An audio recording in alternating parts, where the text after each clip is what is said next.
When you think of European wars, you imagine bloody battles, roaring cannons, and heroic charges. But not every war was fought with fire and steel. Some were fought with potatoes. Welcome to the Bavarian Succession War, or, as people back then mockingly called it, the Potato War.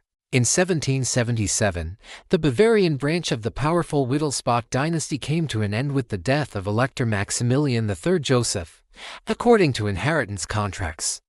Bavaria was supposed to fall to Karl Theodor of the Palatinate-Sulzbach line, another branch of the Wittelsbach family, but the Austrian Habsburgs had other plans. Emperor Joseph II saw a golden opportunity. With Bavaria on the table, he demanded Lower Bavaria and the Upper Palatinate for Austria. On paper, he even managed to convince Karl Theodor to agree in exchange for financial rewards and some Habsburg lands in Swabia. And so, in January 1778, Austrian troops marched into Bavarian territory. But Austria wasn't the only power eyeing this inheritance. Prussia's Frederick the Great was watching closely. He feared that if Austria swallowed Bavaria, it would shift the delicate balance of power in the Holy Roman Empire, especially after Prussia had already snatched Silesia from Austria in earlier wars. So Frederick mobilized his army. By July 1778, Prussian troops had invaded Bohemia, and the Bavarian Succession War had officially begun. Now, here's where things get strange. Despite the buildup, there were almost no major battles. Both sides struggled with supply problems. Armies wandered the countryside, more worried about finding food than fighting. Soldiers survived by seizing potatoes and plums from local farms, giving the conflict its unusual nicknames: the Potato War in Prussia, and the Zwetschgenrummel, the Plum Festival, in Austria. And while the armies camped, a secret back channel unfolded. Maria Theresa, Joseph II's mother and the true powerhouse of the Habsburg dynasty, directly appealed to Frederick the Great. She asked him not to engage in a decisive battle, and Frederick, surprisingly, agreed.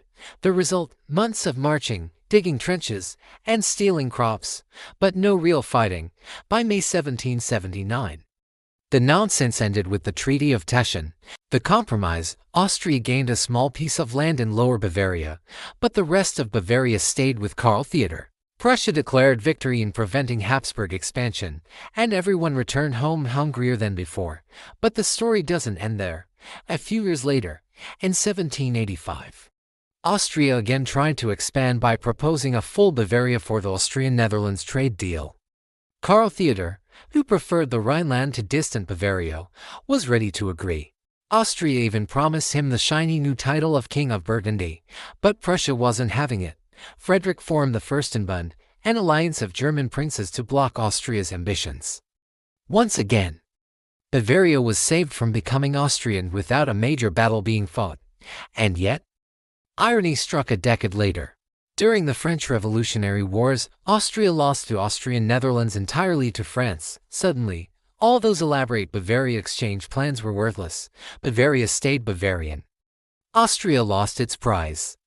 And the so-called Potato War was remembered as a war without battles, a fight where the biggest victims were local farmers and their potato fields. So, the next time you think of epic wars in history, remember, not every war is about glory and conquest.